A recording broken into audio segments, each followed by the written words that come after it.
Good afternoon. My name is Mervyn Richard, and I'm the Chief of Conservation here at the National Gallery, and I'd like to welcome you today. The National Gallery is home to an internationally acclaimed conservation division with a staff of nearly 60, which include conservators of paintings, three-dimensional objects, works on paper, photographs, textiles, and frames, plus scientists and specialists in the area of preventive care. It's one of the largest and most extensive conservation departments in the world. Until 1970, when the department was founded, the gallery relied on private conservators to handle works of art that required treatment.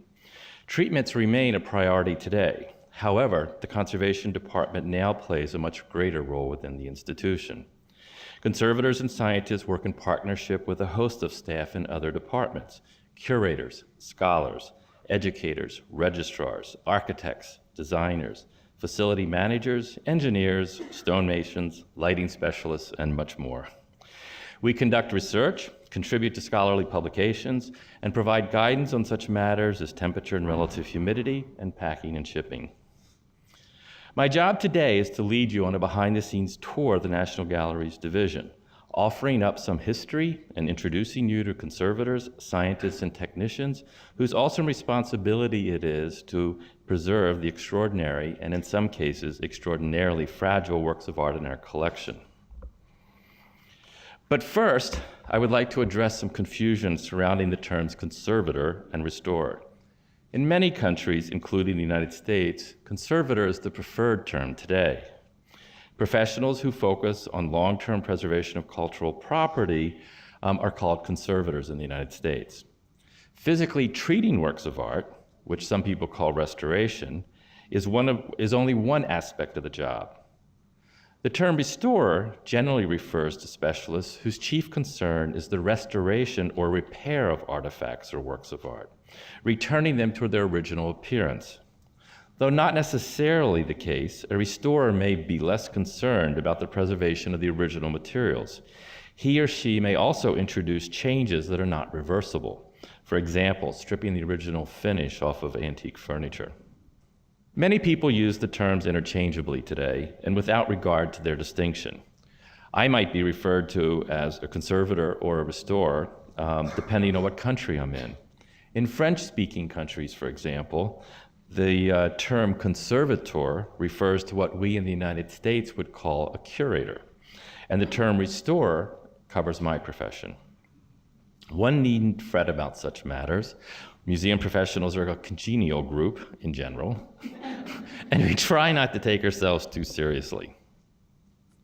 Let's focus now on the training of conservators. For centuries, works of art and artifacts were restored by artists and craftsmen who had what were deemed to be the skills necessary to repair an object. Painters restored paintings, furniture makers restored furniture. You get the idea. Relatively few early restorers were familiar with principles of long-term preservation. The quality of their work varied tremendously, and objects sometimes suffered because of well-intentioned but misguided efforts. The focus was typically on keeping the customer satisfied. Historically, artists and craftsmen had relatively limited access to chemicals, adhesives, paints, varnishes. When it came to chemicals, for example, they frequently used lye, ammonia, acetic acid, and alcohol. If they stripped away the original paint in some areas, they simply repainted them. Some craftsmen and artists were especially skilled at restoration, and they developed excellent reputations, attracting young apprentices who would spend years working with the restorer before venturing out on their own. Not until the 20th century did the field now known as conservation come into its own. Most modern-day conservators are educated in universities. In the United States, prerequisites for admission to graduate conservation programs include undergraduate coursework in art history, anthropology, archaeology, studio art, and the sciences. Besides coursework, candidates are expected to acquire hands-on conservation experience before applying to graduate school, by either working as volunteers in conservation studios, as interns or apprentices, or in some cases as paid employees in museums. Graduate students then take courses in art history, chemistry, and studio art, and work directly with experienced conservators to gain hands-on training. They also learn the properties of materials, the mechanisms of deterioration, fabrication techniques, and preventive conservation. They are taught how to counteract the damages brought on by a wide variety of conditions and events that include excessive light exposure, unstable temperature and relative humidity, atmospheric pollutants, insect infestation, and mishandling. The goal is to prolong the life of the work of art. There are 4 graduate programs in the United States that train conservators today. Buffalo State College, the Institute of Fine Arts at NYU, a joint program offered by the Getty Conservation Institute and UCLA, and a joint program offered by the Winterthur Museum and University of Delaware. Students earn a master's degree after 3 to 4 years of study. During the course of study, they gain further practical experience by working with conservation professionals. And then in the University of Delaware program, they also have the opportunity to go on for a PhD, which is still not very common in our profession at the moment. I thought it would now be interesting to cite a few dates in the history of conservation. The first restoration of the Sistine frescoes by Michelangelo began in 1565, which was only 50-some years after they were completed. In 1726, Leonardo da Vinci's Last Supper was restored for the first time. In 1850, the Oliver brothers founded the first private conservation company in the United States. In 1887, the Royal Museums of Berlin established the first museum conservation laboratory in the world. William Röntgen discovered X-rays in 1895 and followed up a year later by X-raying the first painting. In 1920, the British Museum established the first scientific research laboratory in England, as far as I know anyway. In 1928, the Fogg Art Museum established the first scientific research laboratory in an American museum. And in 1931, Walters Art Gallery in Baltimore established the first conservation laboratory or studio in America, in an American museum. Scientists have played an important role in the preservation of cultural property for the last couple centuries. Here you see Robert Feller, scientific advisor to the National Gallery, using an instrument that measures the spectral properties of the paint. Most scientists working on issues of preservation have PhDs in either chemistry, physics, or some other closely related field. When the National Gallery of Art opened 76 years ago, in March 1941, the organization was relatively small and there were no conservation staff members. It was the curatorial staff who largely took responsibility for the day-to-day care of the collection, and when the technical expertise was required of conservators, private people were enlisted. One such private conservator was Stephen Picchetto, seen at the left, whose role at the National Gallery was described as consultant restorer.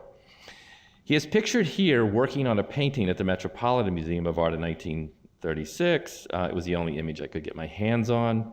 I should add that the large apparatus in the forefront was used for rejoining cracks in panel paintings. Picchetto, based in New York, was a highly respected conservator whose clients included such prominent museums as the Metropolitan Museum of Art and such prominent dealers and collectors as Joseph Devine, from whom Andrew W. Mellon, Henry Clay Frick, Samuel Kress, and others purchased works of art, and also other 20th century American collectors. Picchetto not only restored paintings for the National Gallery of Art, but he played a role in the design of the West Building.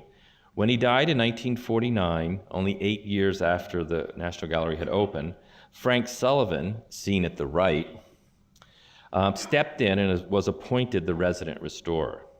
He worked at the gallery part-time for more than 2 decades. And as the gallery's collections grew in size and scope, additional private conservators were brought in to treat works of art on paper, prints, for example, sculpture, textiles, and decorative arts.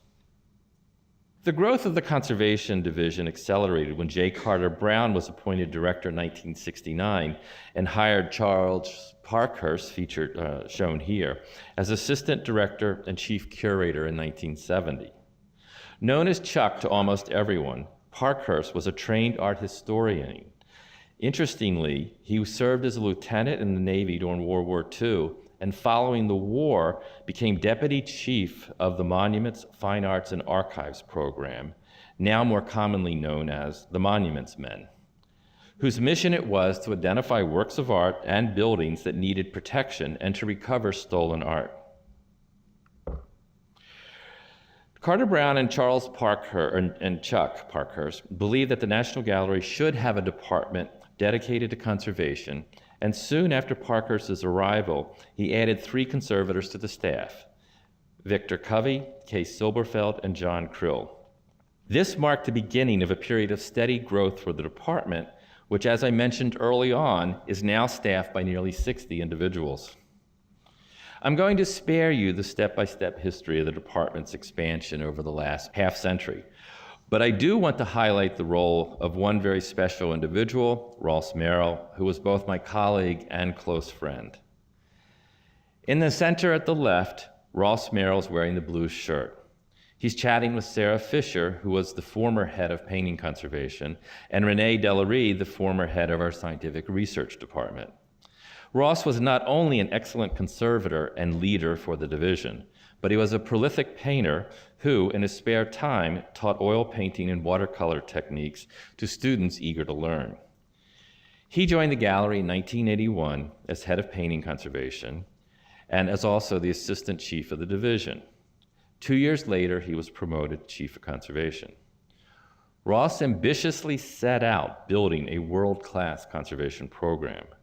During his 27-year tenure, the Conservation Division expanded to include 6 departments: painting conservation, paper conservation, photograph conservation, objects conservation, textiles conservation, preventive conservation, and a scientific research department. As for myself, I was trained as a painting conservator and joined the gallery in 1984, primarily focusing on conservation issues related to major exhibitions.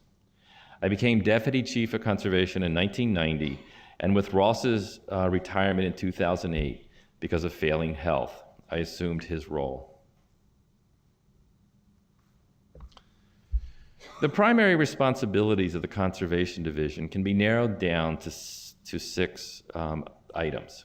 These include examination, documentation, treatment, preventive care, research, and education. Conservators at the gallery spend considerable time examining the collection, assessing the condition of the individual works of art. Thus, we are able to detect early signs of deterioration and determine treatment needs. If immediate attention is required, a comprehensive examination and detailed treatment proposal is presented for approval to the curators, deputy director, and director, and in some cases, the Board of Trustees. Objects are also examined to determine whether they can be safely loaned to museums. When loaned, a new condition report is prepared at every unpacking and repacking in order to assess and document the condition of the item. In-depth examinations provide us, and by us I'm referring not just to conservators, but to curators and scholars as well, with a better understanding of the artist's materials and techniques. Documentation is a watchword in conservation.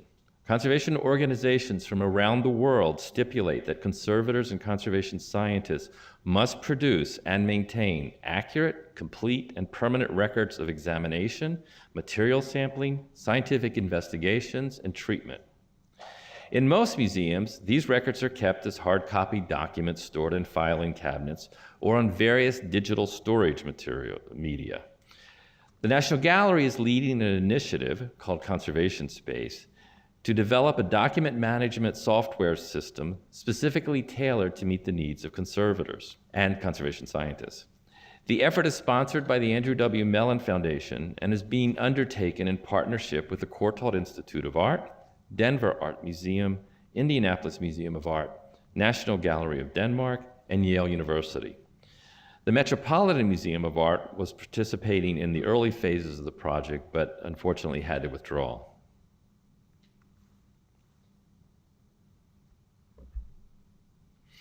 Michael Swicklick, a senior painting conservator on staff, is shown cleaning a painting by the 17th century Dutch artist Cornelius Verbeek. Prior to the 20th century, and with few exceptions, artists traditionally applied a layer of varnish to their paintings. The varnish saturated the paint color, and in doing so, enriched the color and added depth to the picture's appearance.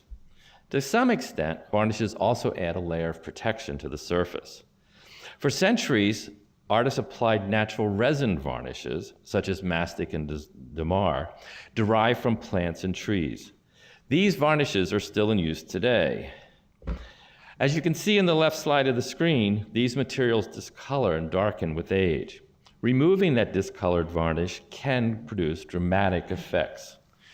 In addition, the natural resin varnishes become increasingly difficult to safely remove. When I say safely, I mean removing the varnish layer without affecting the original artist's paint, a conservator's persistent challenge. Conservators working today typically use varnishes made from synthetic resins that are more stable than the natural ones. This stability is critical because it is our goal to use materials that can be easily removed in the future, which is to say that treatments are designed to be reversible, another watchword in the field of conservation. You might be wondering about why the conservator methodically cleaned the painting from right to left instead of working randomly. There's no good reason in this case. As you see, it results in a dramatic cleaning photograph that documents the degree of change. However, a conservator cannot use the same solvent mixture to clean the entire painting in some cases. And in those situations, one is forced to work within regions of color because different solvents are required in different areas. Here you see one of the gallery's most transcendent early Netherlandish paintings, an Annunciation scene by Jan van Eyck, which probably once formed the left wing of a triptych. Here the painting is shown before treatment, after cleaning, and after treatment. This is before cleaning. Here you can see there are many, many losses, and then here you can see the painting once it's been completed. Over time, not only had the varnish discolored, but also a previous restorer had overpainted significant parts of the painting. In this slide, I would like to draw your attention to the robe of the Virgin, which has been photographed during the cleaning process. As you can see, there is excessive overpaint that has been applied to the surface of the artist's original paint in order to cover the areas of damage and also to cover areas of paint that had changed over time. During the cleaning process, it is essential for the conservator to distinguish between original and restorer's paint. To aid in that process, conservation scientists working with the conservators took minute samples of paint and embedded them in a polyester resin. After the resin hardens, the blocks are sanded to reveal the layers of paint. These cross-sections guide the conservator in differentiating between original and restoration layers. And here is where we find these various cross-sections that really do play a very significant role in complicated cleanings. Paintings can also have structural problems requiring treatment, such as paint layers delaminating from their supports, requiring reattachment. Cracks can form in the paintings executed on wooden panels, which then have to be mended with carefully selected adhesives. Paintings on canvas may tear, or the fabric support may weaken with age. In the latter case, a support of a new fabric is often added using a variety of adhesives. This is called a lining. Modern and contemporary paintings can present special challenges for conservators because of the use of novel and unconventional materials, some of them proving to be very unstable over time. These works can stubbornly defy traditional methods of restoration. Modern acrylic paints, for example, become soluble in most of the chemicals that are used to clean traditional oil paintings. Thus, alternative cleaning methods are required. Here you see Jay Kruger, now the head of painting conservation at the gallery, who was a specialist in the treatment of modern and contemporary paintings, which are a rapidly expanding area of our collection. In object conservation, the treatment of painted surfaces on three-dimensional works of art is very similar to paintings. Common procedures include removal of grime, varnishes, and other coatings. Yet, the care of three-dimensional objects is especially complex because of the range of materials used by artists, including stone, wood, metal, clay, ceramics, glass, plastics. Works with structural damage may require treatment. For example, repairing breaks, replacing missing components, stabilizing friable materials that are either chalky or crumbly, and treating an array of corrosion problems. This bust of Lorenzo de' Medici is attributed to a Florentine workshop of the late 15th or early 16th centuries, possibly replicating one of three life-size votive portraits of Lorenzo produced in 1478, all of them now lost. The terracotta bust has been completely overpainted in previous restorations in order to hide various damages. In this photograph taken during the cleaning, you can see how dramatic the change is that results from removing the old discolored varnish and overpaint applied by previous restorers. Once again, cross-sections played an important role. Michael Bellman, the conservator for this complicated treatment, who was working closely with Shelley Sturman, who was head of object conservation, and the gallery's scientific team, used cross-sections as well as various other scientific techniques for identifying materials to help guide the cleaning process. As I have stressed, conservators are very careful never to remove original paint. If there's any doubt, we do not remove it. One clue that guided the conservators in this treatment was the significant layer of dirt which was left on the work before it was repainted by the restorer. In addition, we were able to identify pigments in lower and upper layers and see very distinct differences in the composition of the paint. Several clues led conservators and the curator to the conclusion that the bust might have had once a much more elaborate headpiece, as seen in this painting of Lorenzo de' Medici at the left. Take note of the fabric that is behind his proper right hair. The headpiece may well have looked like this. And in the end, we decided to explore possibilities, and here you see a virtual reconstruction of what our bust of Lorenzo would have looked like had we added the element. However, it was decided that there was not sufficient evidence to make such a dramatic alteration to the work, and it was decided to leave it basically as it was for the last century or so. And the current state of the bust in all its glory is seen in the slide at the right. If you want to learn more about this treatment, as well as other treatments and research projects in our conservation division, I refer you to Facture, a biennial journal published by the National Gallery, which presents the latest research on works in the permanent collection. Facture, a term defined as the manner in which things are made, presents essays on conservation treatment, scientific research, and technical art history. It is written for an audience of conservators, scientists, and art historians, as well as people interested from the general public. At this point, we've published 3 volumes, and I took this photograph this morning in the bookshop, because there it was. On now to a complex treatment of a stone and glass mosaic by Marc Chagall, Orphée, donated to the National Gallery by John and Evelyn Neff. For nearly 4 decades, the mosaic resided in the garden of the Neff's Georgetown residence. Our first assignment was to remove the mosaic from their wall and install and then transport and install it here to the National Gallery. This was no small task, I assure you.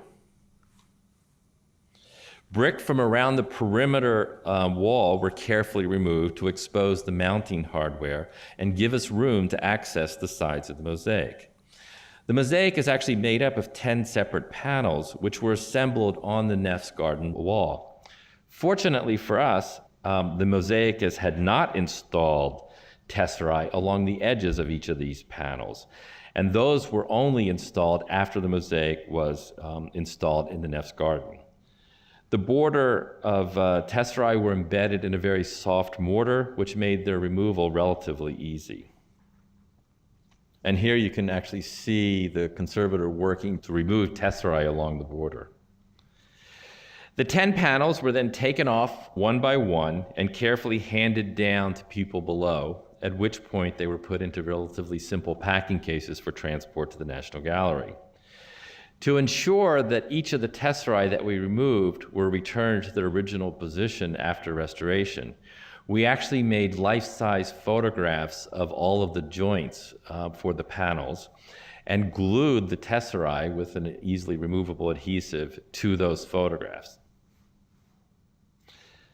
One important step prior to the removal of the mosaic from the Neff's wall was to apply a facing layer to the front, a technique that's often used in various forms of conservation.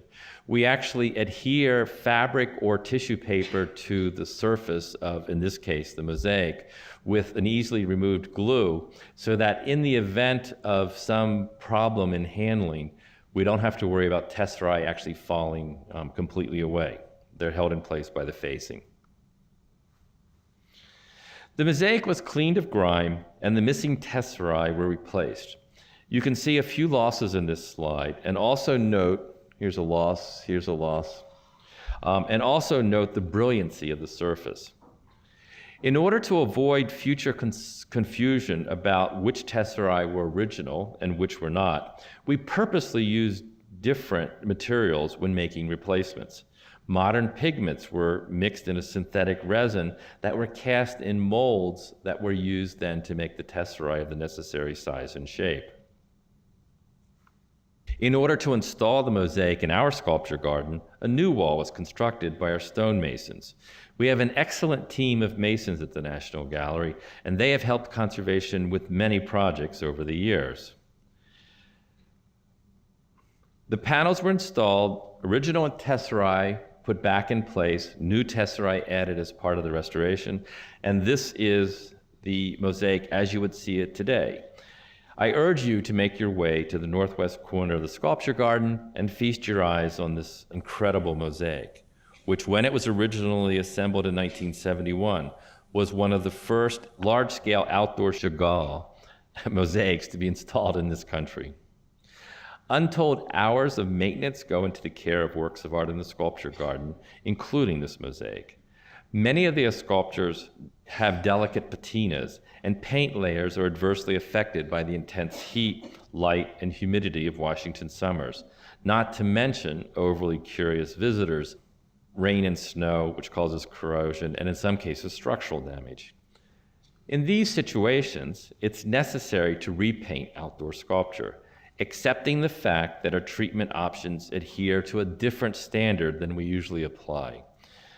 In recent years, conservators have begun to use modified formulations of military camouflage paint, for example, on an Alexander Calder, that were developed in cooperation by conservators at the National Gallery as well as at other institutions with the U.S. Army Research Laboratory.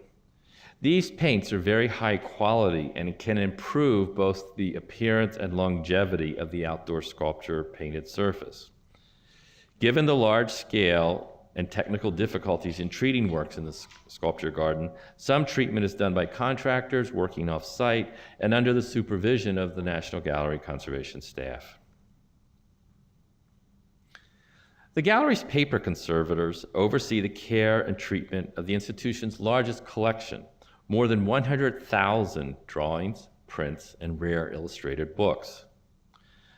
Works on paper are particularly vulnerable to the deteriorating effects of humidity, light, and poor quality display or storage materials. Here, Kim Schenk, head of paper conservation, is seen treating a delicate pastel by the 18th century Venetian artist Pietro Rotari. Not all damages with paper are repairable. Once sensitive watercolors have faded because of prolonged exposure to light, there's no going back, which is why we display watercolors for very brief periods of time and under relatively low light levels. Paper conservators are able to mend tears with narrow strips of tissue and fill losses with paper pulp, or individually sized pieces of paper that match the original thickness, texture, and color of the paper. Works attached to harmful supports must be removed because of potential damage caused to the original paper support. We usually use localized applications of moisture, sometimes organic solvents, and even in some cases heat to effect these removal. In some instances, it's necessary to actually carve this applied support away from the back using scalpels. Obviously, we want to be careful not to harm the original paper. Flaking paint can be consolidated with adhesives, similar to the manner done by painting conservators and sculpture conservators. And this is necessary in order to avoid further loss. Here we see paper conservators Marion Dirda and Michele Facchini discussing the treatment of a work of art by Winslow Homer. Often, it may require surface grime removal, liquid or mold stains that must be removed, and discoloration from contact with acetic materials that can affect the appearance of the drawings and prints. In some cases, areas of dirt can be reduced using soft brushes, special erasers, scalpels, as long as we take care not to affect the original drawing or paint media.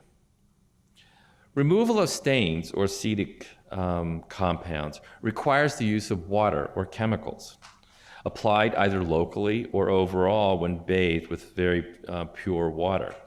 These treatments are only undertaken with the utmost care and caution, requiring very thorough testing. In this image, you see Eam Chan, a Mellon Fellow at the time, washing a lithograph to remove discoloration. Please don't try this at home. I mean, the results can be really disastrous. Proper storage is also very important for the preservation of works of art on paper. Framing specialists typically hinge prints and drawings and photographs to high-quality backboards using very thin tissue as hinges. Window mats protect the work of art, which are generally housed in archival storage boxes. Books, fragile pastel drawings, and double-sided works require special housing to support and protect them while they're in storage and on display. And we are very happy to have an excellent team of technicians here in the National Gallery who do many, many things, including the matting and framing of works of art on paper. To care for the gallery's rapidly expanding photography collection, the gallery hired its first photograph conservator, Connie McCabe, seen at the left, in 1991. She is shown with photograph conservators Sarah Wagner and Ronelle Namdi, plus a visiting French scholar. Connie, who is now head of the Photograph Conservation Department, originally worked within the Paper Conservation Department, but in 2010, her department became independent from paper conservation. That same year, the Andrew W. Mellon Foundation gave the gallery a 6-year grant to hire 2 additional photograph conservators and a scientist devoted to the study of platinum and palladium prints. And here we see Ronelle Namdi, who is working on a photograph, and she is one of the people hired with this grant from the Mellon Foundation. In addition to improving collection care, the photograph conservators are pursuing historic scientific research on the materials, techniques, and treatment of photographs in collaboration with curators, other conservators, art historians, and scientists from around the world. A symposium was held on the topic of platinum and palladium photographs in October 2014, and a book entitled Platinum and Palladium Photographs, Technical History, Connoisseurship, and Preservation is being published and will be available later this year. Connie has done an amazing job spearheading the effort to complete this book with so many authors. This area of conservation has developed into a highly specialized field owing to the extraordinarily diverse and complex materials and chemical processes used by photographers. As well as caring for the collection in the curatorial department of photographs, the photograph conservators assist with the care of documentary photographs, still and motion picture film, and microfilm housed in our archives, the library, and administrative offices throughout the National Gallery. The gallery's textile collection was first cared for by Joe Columbus, a private textile conservator, a wonderful man, who worked as a part-time contractor at the gallery for 20 years. In 1988, a full-time textile conservator was hired to address preservation issues. And here we see textile conservator Julia Burke, who began her tenure at the gallery as a contractor in the late 1980s, and a few years later joined the staff. She addresses preservation issues related to textiles ranging from antique tapestries to Robert Rauschenberg's Hoarfrost editions, a series of gauzy works made with overlapping panels of fabrics such as silk, satin, and muslin. On top of dealing with preventive care concerns common to all conservators, the textile conservators confronted with unique challenges. Fine hanging textiles, such as Rauschenberg's Hoarfrost editions, must be protected from damage due to vulnerability to air currents while on display. Upholstery must be conserved in a manner that's compatible with the structure that it adorns, such as a chair or a couch. And tapestries are very complex structures which contain fine strands of dye fibers, some of which might include gold, silk, and other metallic foils. The large scale, considerable weight, and other properties of many tapestries and carpets pose significant challenges for treatment, display, and storage. Aside from handling concerns, Julia Burke is engaged in research related to plant-based dyes and the scientific analysis of tapestries. We actually have greenhouses here at the National Gallery, and Julia is working with the horticultural department to grow the plants that have been used historically to make antique tapestry or other fabric dye materials. As its name suggests, the Preventive Conservation Department plays an important role in averting damage. Instead of concentrating on restoring damaged works of art, the goal is to prevent damage altogether. These conservators focus on the general care of works on display in our galleries, in special exhibitions, and works loaned to and by the National Gallery. A small number of institutions actually have conservators so highly specialized in this area. In this slide, Beth Ann Heinbaugh, the head of Preventive Conservation, and conservator Jamie Gleason are preparing a painting for loan to another museum using a special framing technique that provides a very stable relative humidity environment within the frame. It is difficult to define the range of activities of preventive conservation. The team oversees conservation's role in special exhibitions, make recommendations for the packing and transport of art, also for display case design, and also recommendations for environmental conditions. Working with other conservators as well as scientists, they prepare works for outgoing loan, are part of a team responsible for pest management, provide recommendations for emergency responses, as well as other activities that relate to the preservation of the collection. It is a team effort that often involves working closely with other conservators, curators, exhibition designers, registrars, and the building engineers. Beth Ann is seen here working with Noel Ashton, a building engineer, on a display case for metal objects, which must be maintained at a lower relative humidity than normal. She is holding in her right hand here a small box or cassette that contains silica gel, a desiccant that is used to keep a lower RH. And here on the left, you see Beth Ann with Gordon Anson, who's the gallery's lighting designer, investigating the lighting levels in the case. And at the right, Donna Kirk, who's an exhibition designer, is reviewing alterations for the display case with a carpenter, Lester Dumont. The gallery's second director, John Walker, recognized that scientists must play an important role in the field of conservation. And with his backing in 1950, a young chemist, Robert Feller, was awarded a National Gallery of Art Fellowship at the Mellon Institute in Pittsburgh.